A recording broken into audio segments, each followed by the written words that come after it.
You cannot be greater than your prayer life. Salvation life is never by anybody's strength. It is by God's given grace.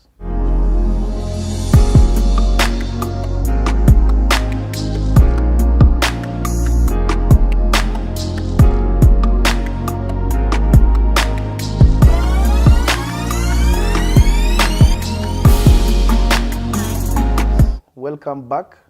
I'm so glad to share with you the Word of God. My name is Pastor Stephen Kimanthi. I serve the Lord at Christ Apostolic Ministry, Grace Worship Center in Utawala. I want us to read the Word of God, a word of encouragement to you who is watching me today. And I want to read a scripture in the book of Hebrews chapter 4 and verses 16 to encourage you.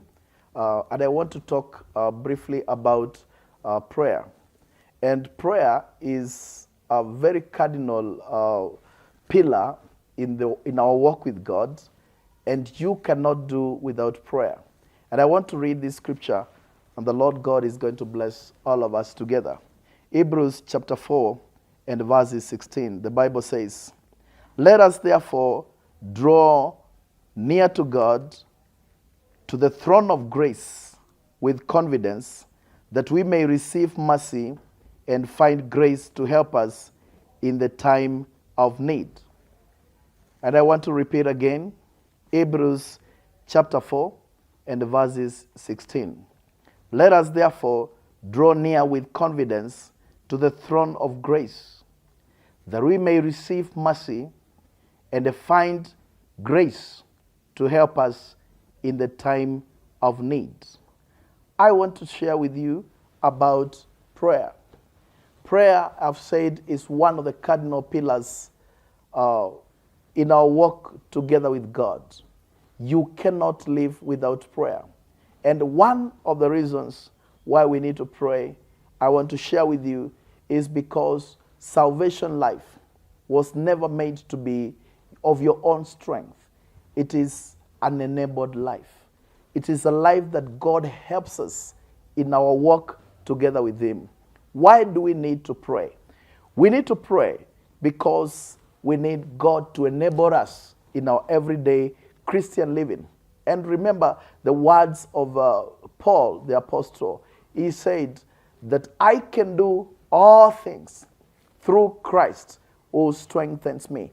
He did not say that I can do all things with my strength. He said, I can do all things through Christ who strengthens me. That means Christian life and the life of salvation is an enabled life. It is never by your strength. It is never by your energy. 2, why do we need to pray? We need to pray because according to Hebrews chapter 4 and verse 16, the Bible says that we ought to draw near to God, to the throne of grace, with confidence, that we may obtain mercy, that we may find grace in the time of need. In our walk together with God, we need God's mercies to surround us. We need God's grace, which is God's power that enables us in the time of a need. Even when we are in situations that are difficult, you find yourself, you are in a situation that is tough. Things that are surrounding you are not working for you. There is a special grace that you need, that God may enable you to sail through these things. You cannot do it with your own strength. It is by prayer that we actually connect with God. Remember, God is spirit, and the Bible says those who worship Him must do so in truth and in the spirit. So that means we cannot relate with God when we do not have that personal spiritual relationship with God. So prayer is a spiritual engagement with God, that He may come in our situations to help us, give us His grace, and that we may find mercy together with Him. When we pray, what happens when a believer prays? Prayer is approaching the throne of God. Prayer is approaching the throne of God. And the Bible says how we approach it with confidence. And why do we approach the throne of grace with confidence? We approach the throne of grace with confidence because we know that there is He who died for us. There is He who died on Calvary cross for our sins. We are no longer slaves to fear. We are no longer bound in darkness. We have our God who is able to sail us through in every environment and every situation that we do. It is through prayer that we align ourselves to receive mercy from God. So when we pray, we receive mercy. We find grace to take us through in every situation. We find His grace, which is the enabling power of God. It is never our own strength. No man lived in the Bible and was successful without prayer. Elijah, the Bible says, he was a man of a like nature of us. He prayed to God, and the fire came from heaven.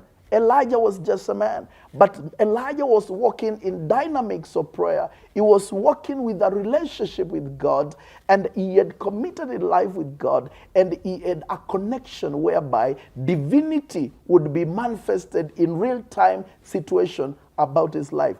You are there, you are suffering. You are there, you are in need. You are there, you are in trouble. Today there is a word of grace that is coming to you. There is enough grace to lift you up. There is enough grace to elevate you. There is enough grace to help you by the will and the purpose of God. The will of God is that you may walk and live a victorious life in this salvation. I want to appeal to all of you. Come with confidence. Approach the throne of God that you may obtain mercy and grace in His presence in the time of need. The door is wide open. Jesus Christ died for us. It is a high time that you give room for God, that you may receive Jesus Christ as Lord and Savior of your life. And you develop a personal relationship with God, that you may give yourself to a walk with God where you are able to communicate with Him. You cannot communicate with God outside the circles of His word. He has lifted His word above His name. We need the governing principles of His word that we may walk together with Him, be able to pray, speak to Him, and then He hears our prayer. Moses was a man of prayer, and the Lord helped him to victoriously lead the children of Israel to the promised land. Look at Paul, the apostle. He was a man of prayer. I have said you cannot be greater than your prayer life. It is time to pray. It is time to draw near to the throne of grace that we may obtain mercy and grace to help us in the time of need. Dear viewer, you can obtain grace, you can obtain mercy in His presence for the Lord to help you. I have said that salvation is never your own strength. It's never your own effort. It is by grace that we are saved, and it is by grace that we live this walk of life. God bless you, and the Lord do you good. I wish you God, I wish you grace, I wish you mercies from God right from His throne in Jesus' name. God bless you.